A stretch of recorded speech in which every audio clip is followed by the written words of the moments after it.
بسم اللہ الرحمن الرحیم۔ باب الاستنجاء بالماء، یہ باب ہے استنجا بالماء کا، یعنی پانی سے استنجا کرنے کا یہ بیان ہے۔ پانی سے استنجا کرنا یہ افضل ہے، یعنی ڈھیلوں کی بنسبت پانی اگر میسر ہو تو پانی سے استنجا کرنا بہتر ہے، اور اگر ڈھیلے اور پانی دونوں میسر ہیں تو ڈھیلے سے استنجا کرنے کے بعد پھر پانی سے استنجا کرنا یہ افضل ہے۔ امام بخاری علیہ رحمت و رضوان یہاں پر روایتیں ذکر کریں گے کہ استنجا بالماء یعنی پانی سے استنجا کرنا یہ بھی صحیح ہے، اور پتھر سے استنجا کرنا یہ بھی صحیح ہے، لیکن پتھر ایسا استعمال کرے کہ جس سے موضع استنجا میں کوئی تکلیف نہ ہو، دھاردار چیز نہ ہو۔ اصحاب قبا، اہل قبا پتھروں سے اور ڈھیلوں سے استنجا کرتے تھے، اور اس کے بعد پانی کا بھی استعمال کرتے تھے۔ اس لیے اللہ پاک نے قرآن پاک میں اہل قبا کی تعریف بھی فرمائی۔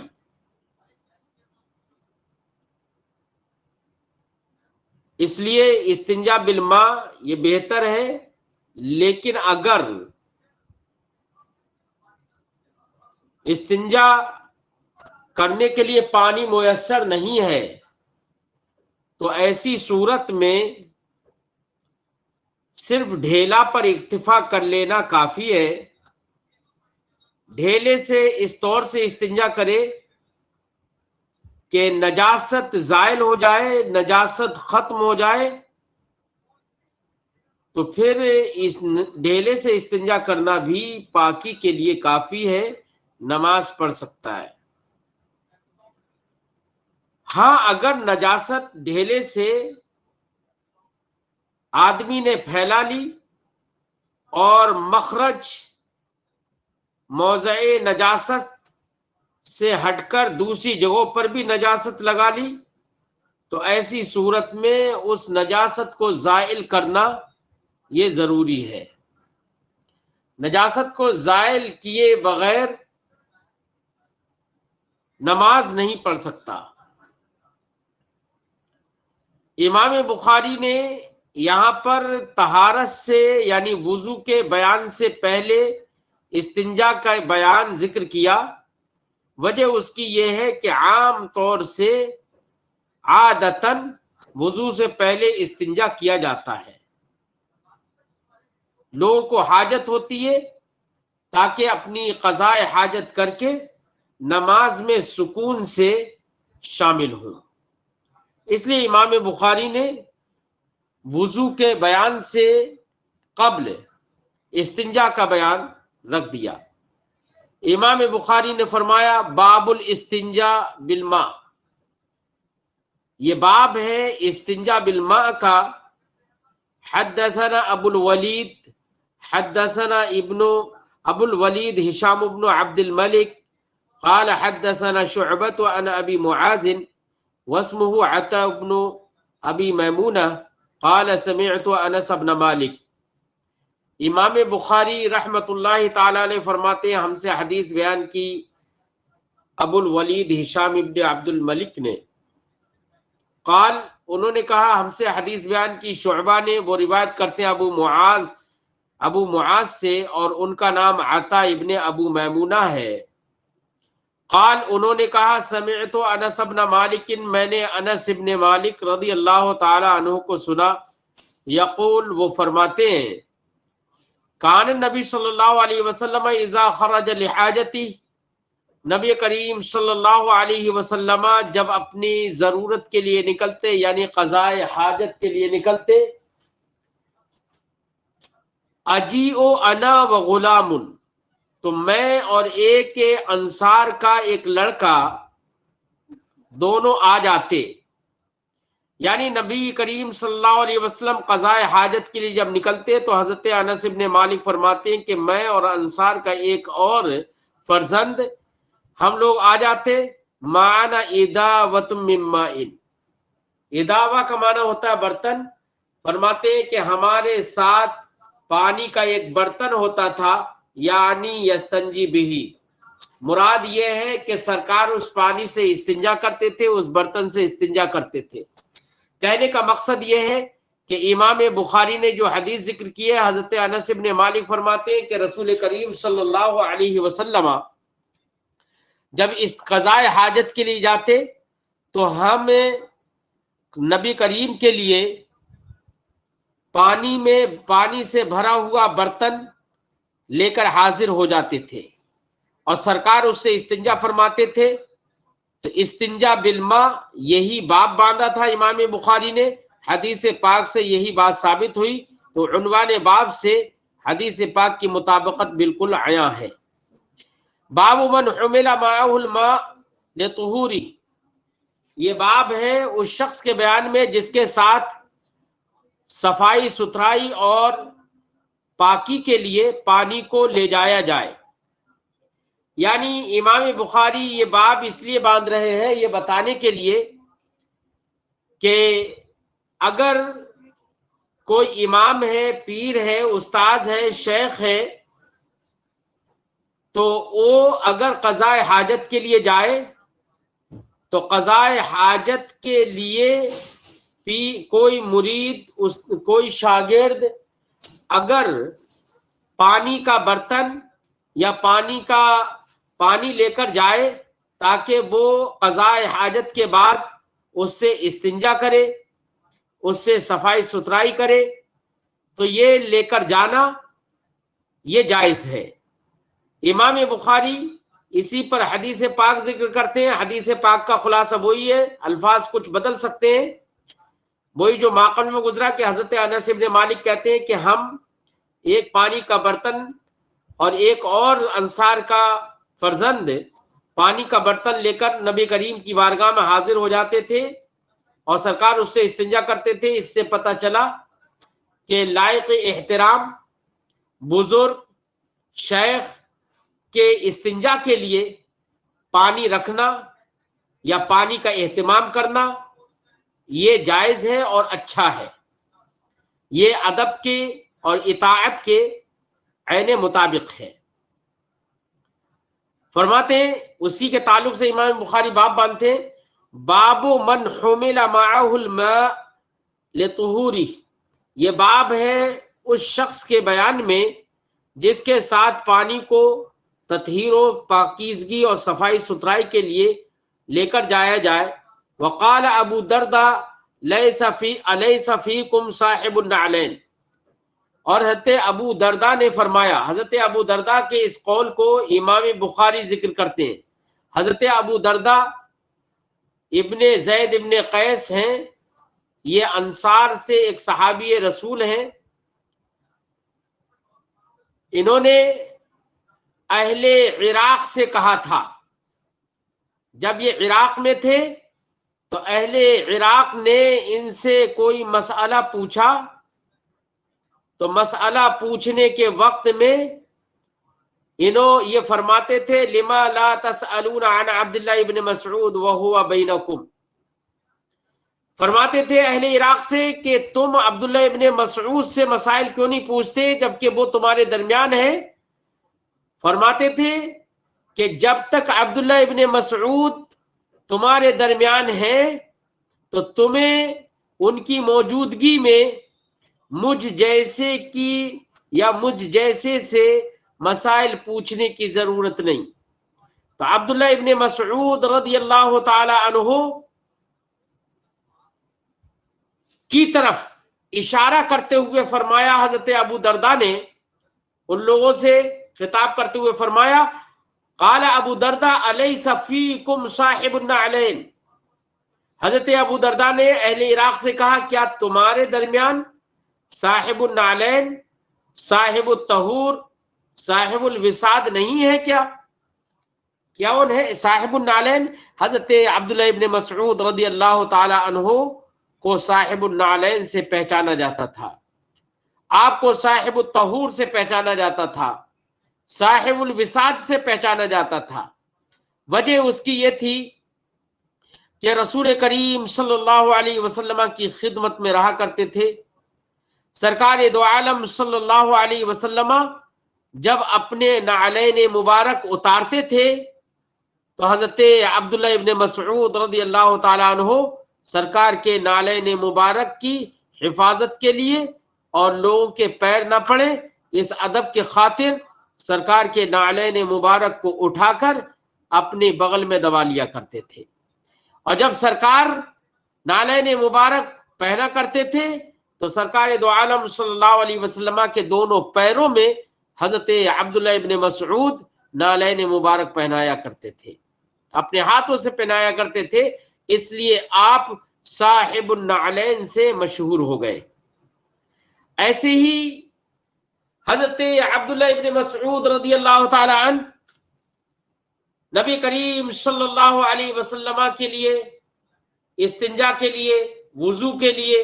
پانی کا اہتمام کیا کرتے تھے، پانی حاضر کیا کرتے تھے،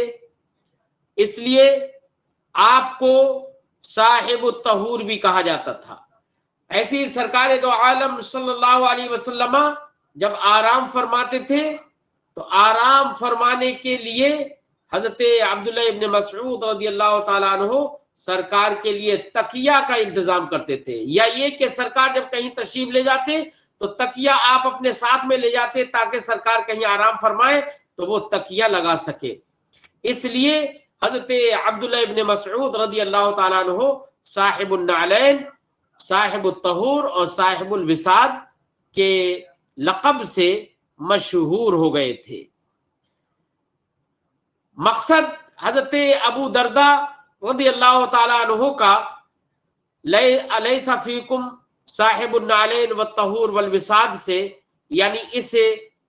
حضرت عبداللہ ابن مسعود، حضرت ابو دردہ نے جو یہ فرمایا وہ تو یہی بتانے کی فرمایا کہ صاحب النعلین، صاحب الوساد، صاحب الطہور حضرت عبداللہ ابن مسعود کو کہا جاتا تھا۔ امام بخاری نے حضرت ابو دردہ رضی اللہ تعالیٰ عنہ کی اس حدیث کو، اس اثر کو یہاں پر اس معنی کر ذکر کیا ہے کہ حضرت عبداللہ ابن مسعود کو صاحب الطہور بھی کہا جاتا تھا، اور صاحب الطہور کہنے کی وجہ یہی ہے کہ حضرت عبداللہ ابن مسعود رضی اللہ تعالیٰ عنہ سرکار کی تطہیر اور پاکیزگی کے لیے، استنجا کرنے کے لیے یا وضو فرمانے کے لیے پانی کا اہتمام کیا کرتے تھے، پانی اٹھا کر لے کر جاتے تھے۔ اور یہی باب امام بخاری نے بابا فرمایا باب من حمل معه الماء للطہوری، یہ باب ہے اس شخص کے بیان میں جس کے ساتھ پانی کو اس کی پاکیزگی اور تطہیر کے لیے لے کر جایا جائے۔ تو حضرت ابو دردہ کی اس روایت سے بھی یہی بات معلوم ہوئی، اس لیے اس باب کے تحت ہی بلکہ عنوان باب ہی امام بخاری نے حضرت ابو دردہ کے قول کو بنا دیا۔ فرمایا وقال ابو دردہ، اور حضرت ابو دردہ نے فرمایا الیس فیکم صاحب النعلین والطہور والوساد، کیا تمہارے درمیان صاحب النعلین، صاحب الطہور، صاحب الوساد نہیں ہے؟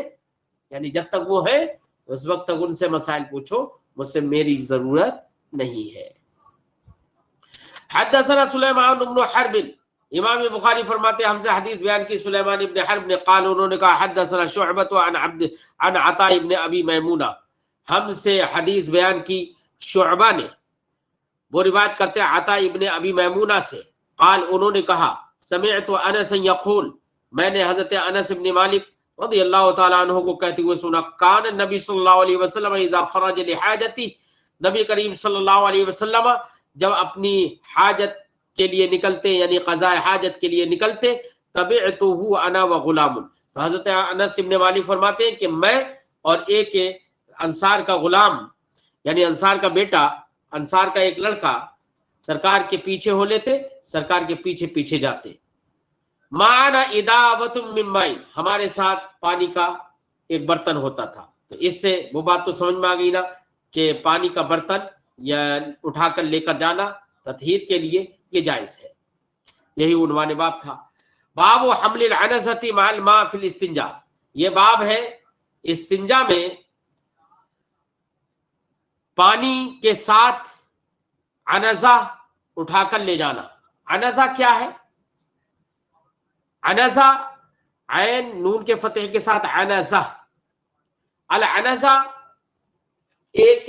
ڈنڈا جو ہوتا ہے نا، عصا سے بڑا، اور رمح جو نیزہ ہوتا ہے اس سے چھوٹا ہوتا ہے. مطلب ایک طرح کا یہ ڈنڈا ہوتا ہے، ایک طرح سے یہ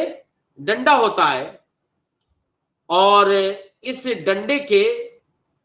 نیچے سائڈ میں لوہے کی انی لگی رہتی ہے، نوک لگی رہتی ہے کہ زمین پر جب چاہے اسے گاڑنا چاہے تو زمین پر وہ گڑ جائے. تو اس باب میں امام بخاری یہ بیان فرمائیں گے کہ جیسے استنجا کے لیے پانی لے کر جانا یہ صحیح ہے، ویسے عنزہ یعنی ایک ڈنڈا، انی دار ڈنڈا، نوک دار ڈنڈا جس میں لوہے کی نوک لگی ہو، وہ بھی لے کر جانا جائز ہے. پانی اس لیے لے کر جایا جائے تاکہ ضرورت اور حاجت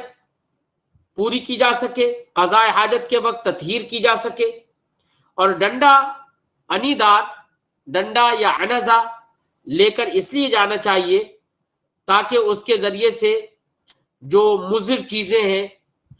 تکلیف دہ جو جانور ہیں، ان کو دفع کیا جا سکے. جو کیڑے مکوڑے زمین پر تکلیف دہ ہوتے ہیں ان کو مارا جا سکے. یا پیشاب جب کرنے آدمی بیٹھے گا، استنجا کرنے بیٹھے گا، تو جو سامنے آپ کے ساتھ میں جو کپڑے ہیں، سامان ہے، اس سامان کو، اس ڈنڈے کو گاڑ کر اس پر لٹکایا جا سکے. بہرحال ڈنڈے کو لے کر جانا مختلف ضرورتوں کے تحت ہو سکتا ہے اور یہ جائز ہے. اس باب میں امام بخاری اسی کا ذکر کریں گے. فرماتے باب حمل العنزۃ مع الماء فی الاستنجاء. استنجا میں پانی کے ساتھ ڈنڈے کو ساتھ میں لے کر جانا، ڈنڈے کو اٹھا کر لے کر جانا. حدثنا محمد بن بشار حدثنا محمد بن جعفر. امام بخاری فرماتے کہ ہم سے حدیث بیان کی محمد ابن بشار نے، وہ کہتے ہیں قال حدثنا محمد بن جعفر، وہ کہتے ہیں ہم سے حدیث بیان کی محمد ابن جعفر نے، قال انہوں نے کہا حدثنا شعبۃ، ہم سے حدیث بیان کی شعبہ نے، عن عطاء ابن ابی میمونہ، وہ روایت کرتے ہیں عطاء ابن ابی میمونہ سے، سمع انس بن مالک، کہ حضرت عطاء ابن ابی میمونہ نے انس ابن مالک کو یقول کہتے ہوئے سنا، کان رسول اللہ صلی اللہ علیہ وسلم یدخل الخلاء، رسول اللہ صلی اللہ علیہ وسلم بیت الخلاء میں داخل ہوتے، فاحمل انا وغلام، تو میں اور ایک انصار کا بیٹا فرزند اٹھا لیتے تھے، اداوتن برتن، مما ان پانی کا ایک برتن اٹھا کر لے جاتے تھے، وعنزتن، اور ایک نیزہ جسے کہیں اس سے تھوڑا سا بڑا ہوتا تھا، عنزہ ہمارے یہاں پر بھالا وغیرہ بولتے ہیں، وعنزتن، اور بھالا لے کر جاتے تھے، یستنجی بالماء، سرکار دو عالم صلی اللہ علیہ وسلم پانی سے استنجا فرماتے تھے. تابعہ النضر وشازان عن شعبۃ. اب دیکھیے ماقبل کی سند میں کیا تھا کہ حضرت محمد ابن جعفر نے کہا کہ ہم سے حدیث بیان کی شعبہ نے، تو اس کا مطلب حضرت امام شعبہ نے سے حضرت محمد ابن جعفر نے روایت کی اور انہوں نے حضرت شعبہ سے حدیث کو سنا. جس طریقے سے حضرت محمد ابن جعفر نے حضرت شعبہ سے اس حدیث کو سنا ویسے ہی اور ان سے روایت کی، ویسے ہی نضر اور شازان دونوں حضرات نے شعبہ سے روایت کرنے میں محمد ابن جعفر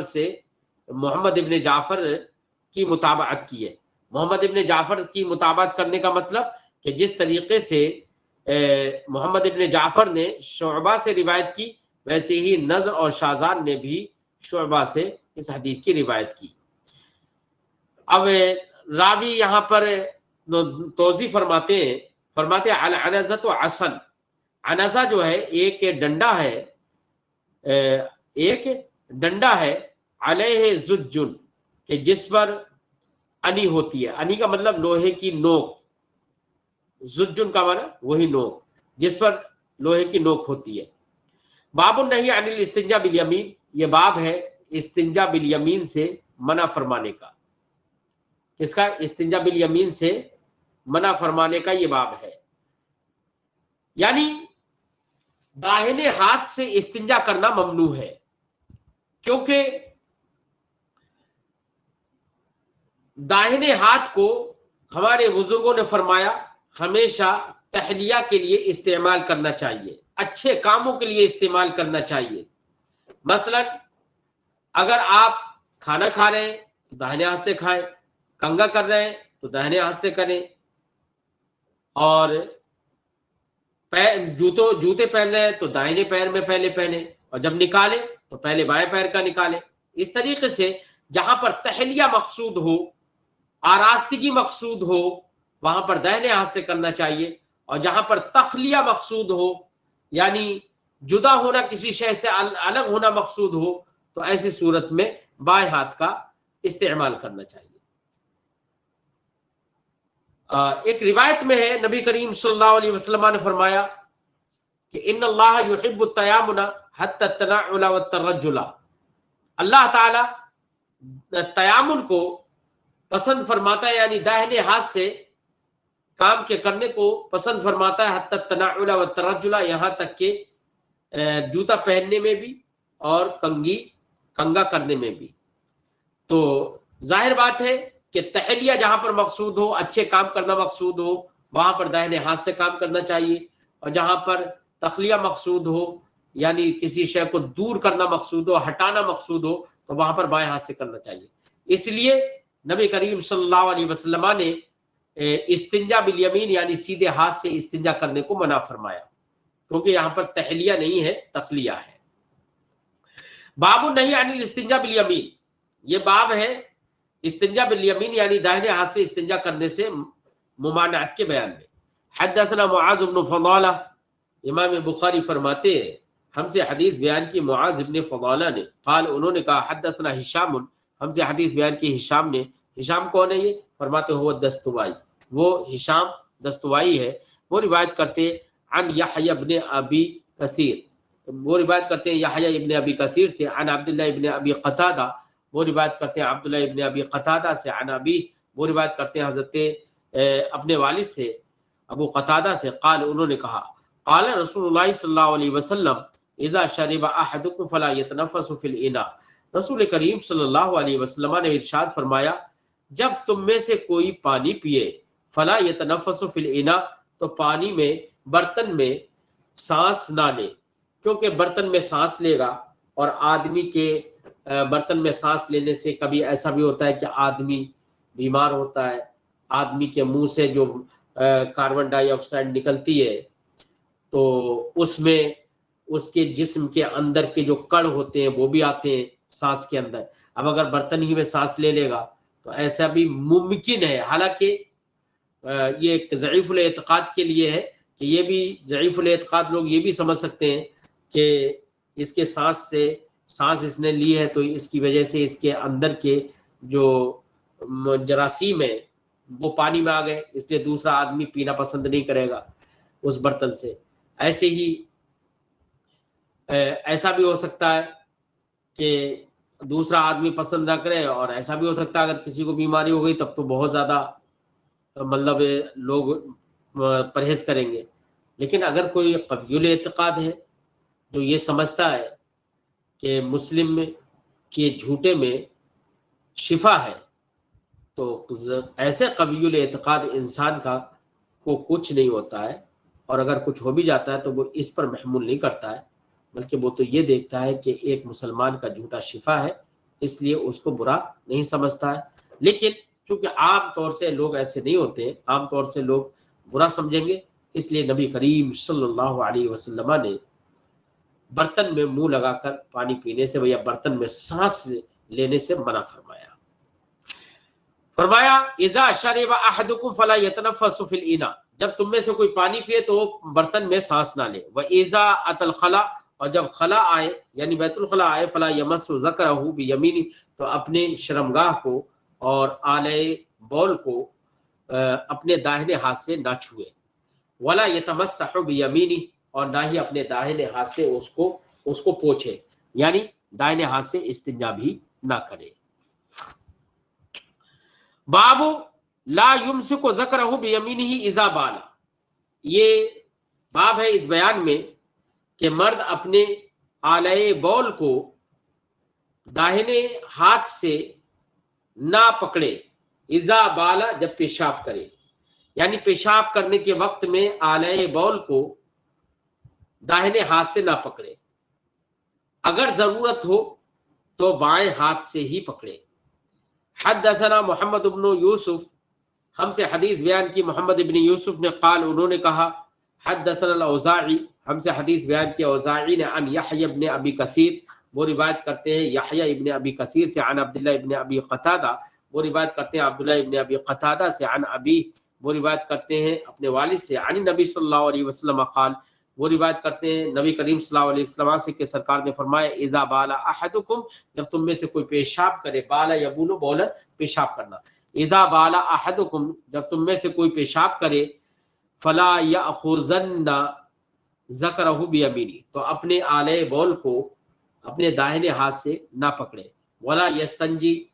بیمینہ، اور اپنے داہنے ہاتھ سے استنجا بھی نہ کرے، اور فرمایا ولا یتنفس فی الاناء، اور برتن کے اندر سانس بھی نہ لے۔ باب الاستنجا بالحجارہ، یہ باب ہے پتھروں سے استنجا کرنے کے بیان میں، پتھر کا ایسے پتھروں کا استعمال کرے کہ جس سے اس میں دھار نہ ہو اور جس سے تکلیف نہ پہنچے۔ ایسے ہی 3 پتھروں کا استعمال کرنا یہ مسنون ہے، اور پتھر اور پانی دونوں کا استعمال کرنا افضل ہے، اہل قباء کی اسی کی بنا پر تعریف بیان کی گئی۔ باب الاستنجا بالحجارہ، حجارہ سے یعنی پتھروں سے استنجا کرنے کا بیان۔ حدثنا احمد بن محمد المکی، ہم سے حدیث بیان کی احمد بن محمد مکی نے، قال انہوں نے کہا، حدثنا عمرو بن یحیی بن سعید بن عمرو، وہ کہتے ہیں کہ ہم سے حدیث بیان کیا عمرو بن سعید نے، عمرو بن یحیی بن سعید نے، سعید بن عمرو مکی نے، وہ روایت کرتے ہیں اپنے دادا سے، عمرو مکی سے، عن ابی ہریرہ، وہ روایت کرتے ہیں حضرت ابو ہریرہ سے، یعنی وہ اپنے دادا سعید ابن عمرو سے روایت کرتے ہیں، وہ روایت کرتے ہیں حضرت ابو ہریرہ سے، قال انہوں نے کہا، اتبعت النبی صلی اللہ علیہ وسلم وخرج لحاجتی، حضرت ابو ہریرہ کہتے ہیں کہ میں سرکار کے پیچھے پیچھے چلا، وخرج لحاجتی، اس حال میں کہ سرکار دو عالم صلی اللہ علیہ وسلم اپنی حاجت کے لیے نکلے، وکان لا یلتفت، اور سرکار جب قضاء حاجت کے لیے جاتے تو دائیں بائیں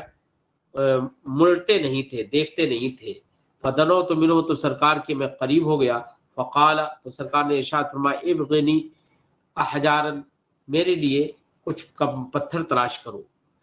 استنفق بہا، ان سے میں صفائی کروں گا، استنفق بہا، میں ان سے صفائی ستھرائی کروں گا، اور نحوہ، یا اس جیسی کوئی دوسرا لفظ کہا، ولا تأتنی بعظم، سرکار نے فرمایا لیکن تم پتھروں کو تو تلاش کرو لیکن میرے لیے ہڈی مت لانا، ولا روسن، اور نہ ہی گوبر لانا، ہڈی اس لیے کہ ہڈی کو بھی جنوں کا کھانا قرار دیا گیا ہے، اور گوبر کو جنوں کے جانوروں کا کھانا قرار دیا گیا ہے، تو جب کسی مخلوق کا جو کھانا ہے تو اس سے استنجا نہ کیا جائے۔ فَأَتَيْتُهُ بِأَحْجَارٍ، تو حضرت ابو ہریرہ کہتے ہیں میں سرکار کی بارگاہ میں چند پتھر لے کر آیا، بطرف ثیابی، اپنے کپڑے کے دامن میں، فَوَضَعْتُهَا، تو میں نے ان کو رکھا، الی جنبی، سرکار کے پہلو میں، وَأَعْرَضْتُ عَنْهُ، اور سرکار سے الگ ہو گیا، فَلَمَّا قَضَى، تو جب سرکار نے قضاء حاجت کی، قضاء حاجت کا مطلب یعنی قضاء حاجت سے فارغ ہو کر جب استعمال کیا پتھروں کا یعنی صفائی کی، اتبعتہ بہن، تو کہتے ہیں کہ سرکار نے ان پتھروں کے ذریعے سے قضاء حاجت میں اتباع کا معنی ہوتا ہے ایک کے بعد دیگرے کرنا، اتبعہ بہن، تو سرکار نے قضاء حاجت میں ان پتھروں کا استعمال کیا ایک کے بعد دیگرے۔ تو اس سے یہ ایک بات یہ بھی سمجھ آئی کہ پتھروں کا استعمال جائز ہے اور 3 پتھر لے کر آئے، یا دیگر روایتوں میں 3 پتھروں کا ذکر بھی ہے۔ اور اس حدیث سے یہ بھی سمجھ میں آیا کہ گوبر وغیرہ کا اور ہڈی وغیرہ کا استعمال نہیں کیا جا سکتا۔ ہڈی کا تو ایک وجہ تو ہم نے وہ بتائی، اور ایک وجہ یہ بھی ہے کہ ہڈی نقصان دہ بھی ہو سکتی ہے۔ دوسری یہ کہ ہڈی وہ کھائی ہوئی ہے، لائق احترام ہے، اس لیے اس سے استنجا نہ کیا جائے۔ اور گوبر وہ تو نجس بھی ہوتا ہے، ناپاک بھی ہوتا ہے، اس لیے اس سے استنجا نہ کیا جائے۔ اس لیے امام بخاری نے آگے یہ باب باندھ دیا، باب لا یستنجا بروسن۔ یہ باب ہے اس بیان میں کہ کسی اس سے استنجا نہیں کیا جائے گا، یعنی بروس گوبر سے استنجا نہیں کیا جائے گا۔ لا یستنجا بروسن، گوبر سے استنجا نہیں کیا جائے گا، ٹھیک ہے۔ تو گوبر سے استنجا نہیں کیا جائے گا، اس کو حضرت امام بخاری نے باب باندھا، بات وہی ہے، حدیث بھی وہی ذکر کریں گے کیونکہ وہ نجس ہے۔ حدثنا ابو نعیم قال حدثنا زہیر عن ابی اسحاق قال لیس ابو عبیدہ ذکرہ۔ ابو اسحاق نے کہا کہ ابو عبیدہ نے اس حدیث کو میرے لیے ذکر نہیں کیا، ولکن عبد الرحمن بن الاسود عن ابی، لیکن عبد الرحمن بن اسود نے اپنے والد سے روایت کر کے اس حدیث کو مجھ سے ذکر کیا، انہ سمع عبداللہ، کہ ان کے والد نے حضرت عبداللہ سے، عبداللہ ابن مسعود سے سنا، یقول وہ کہتے، اتن نبی صلی اللہ علیہ وسلم الغائط، سرکار دو عالم صلی اللہ علیہ وسلم قضاء حاجت کے لیے آئے۔ غائط کا معنی ہوتا ہے پاخانہ، قضاء حاجت کے لیے آئے، فامرنی، تو سرکار نے مجھے حکم دیا، ان آتیہ بثلاثۃ احجار، کہ میں سرکار کی بارگاہ میں 3 پتھر لے کر آؤں۔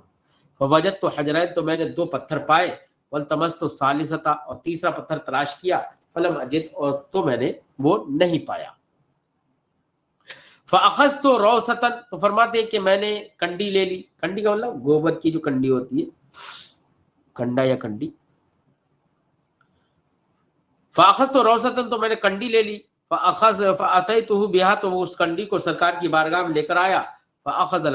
الحجرین، تو سرکار نے دونوں پتھر تو لے لیا، والقى الروثۃ، اور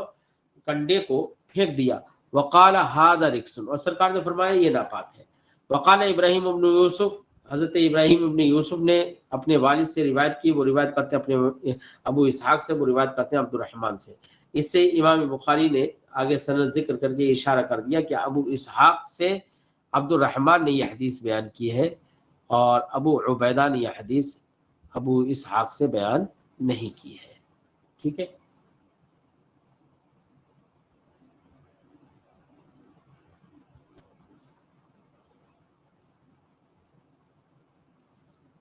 بس